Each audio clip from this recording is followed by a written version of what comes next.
Alright, Shalom. First and foremost, I want to start this lesson off by giving all the praise, honor, and glory unto Yahweh, Ba'ashem, Yahweh Shai, Ba'ashem, Rakakwadash.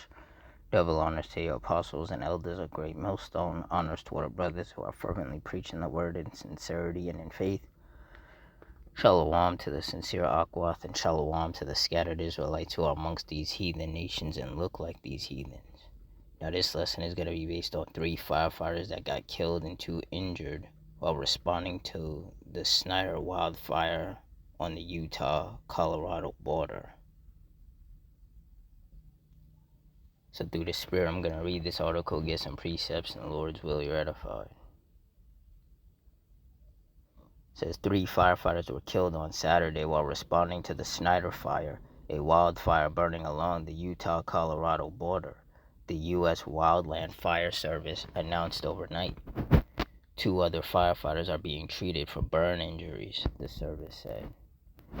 Our immediate focus is on supporting their families, friends, and fellow crewmates during this incredibly difficult time, the service said in a statement posted on social media, which lauded the firefighters' bravery, dedication, and sacrifice. Additional details about the firefighters were expected to be shared as they are able to be released. The Snyder fire originally started as the Snyder Mesa fire on Saturday morning in East Utah's Grand County before crossing into Colorado, where it combined with the smaller Jones and Knowles fire burning in Mesa County, Colorado, ultimately forming the Snyder fire. Colorado Governor Jared Polis declared a disaster emergency declaration in response to the Snyder fire on Saturday. The Snyder fire has currently burned an estimated 28,000 acres and is at 0% containment, triggering evacuation warnings for smaller communities in Mesa County, Colorado. The fire was one of several blazes that were active in the Four Corners region early on Sunday, according to local officials.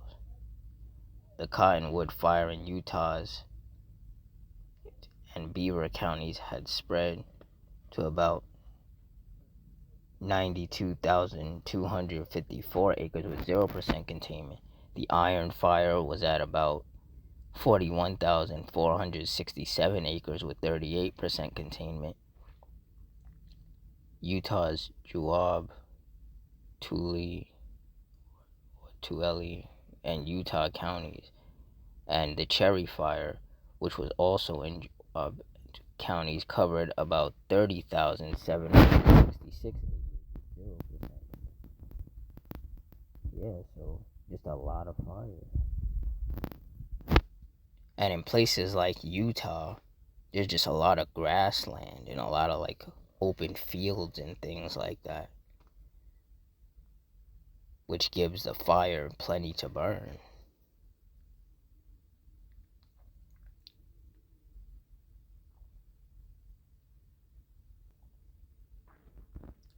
Ecclesiasticus 39:28, there be spirits that are created for vengeance, which in their fury lay on sore strokes. In the time of destruction they pour out their force and appease the wrath of him that made them. Verse 29, fire and hail and famine and death, all these were created for vengeance. Teeth of wild beasts and scorpions, serpents, and the sword, punishing the wicked to destruction. And that's what happened.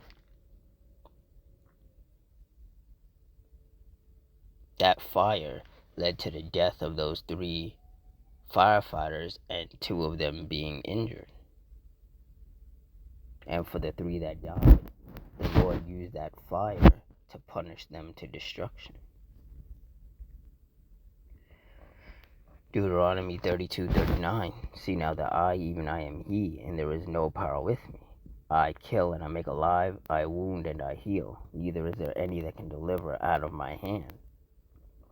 And the Lord daily shows his power and shows that he's the one capable of wounding and killing through his judgments. You know, people will say, oh, these fires are just Mother Nature. Like, no, these are the judgments of the Heavenly Father being poured out upon wicked people.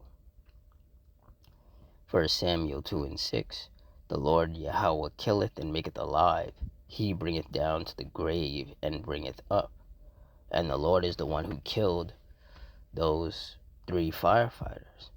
Yes, they were doing their job, but the Lord could have easily had it where they did their job and they made it home safe. But instead, they perished. Because that's what the Lord wanted.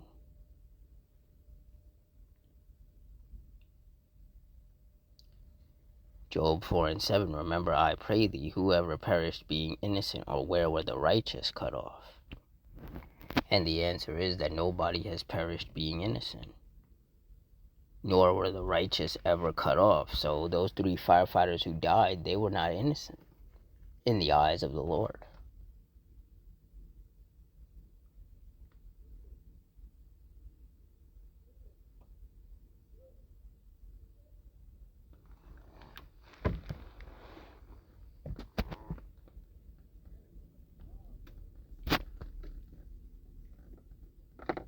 Verse 8, even as I have seen, they that plow iniquity and sow wickedness reap the same. And that's the time and season that we are living in. These wicked people who have angered the Lord now reaping what they've sown for all their wickedness.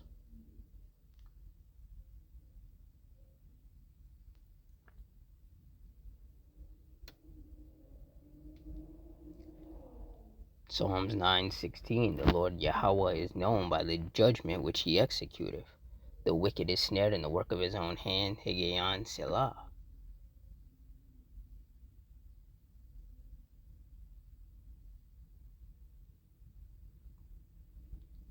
And that's why the men of the Lord are constantly saying that there is no getting around the fact that these are the Lord's judgments. Hang on one second.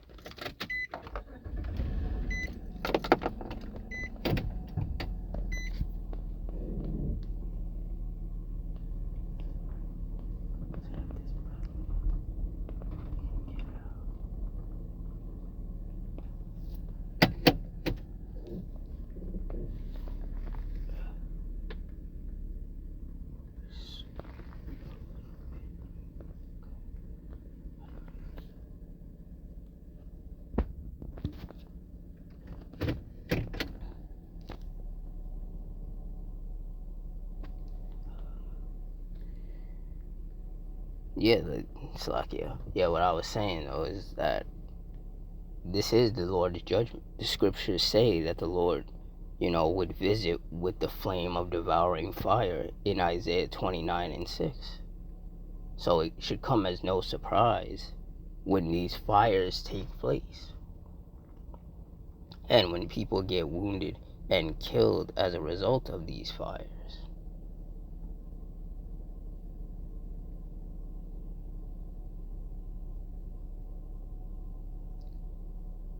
Ecclesiastes 3:1.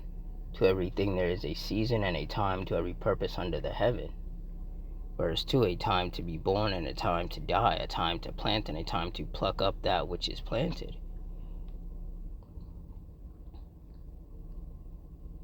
And for those 3 firefighters, it was their time to die.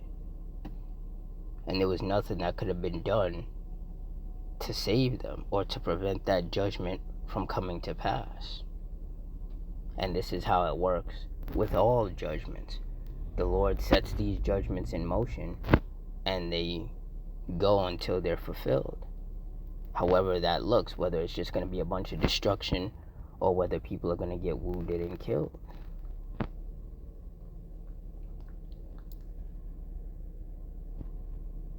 And seeing as we are in the last days, there's a lot more wicked men, wicked women, and wicked children that the Lord is going to kill in these last days. Because they have to reap what they've sown. They've provoked the Lord unto wrath, and now they have to be punished for it.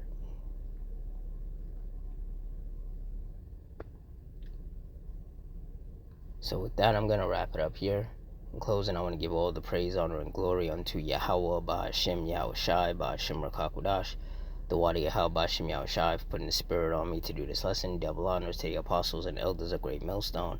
Honors to our brothers who are fervently preaching the word in sincerity and in faith. Shalom to the sincere Akwath, and shalom to the scattered Israelites who are amongst these heathen nations and look like these heathens. Hope you all stay strong, stay safe, stay fervent, stay circumspect, stay prayed up. Adawan Ratazah. Till next time, shalom.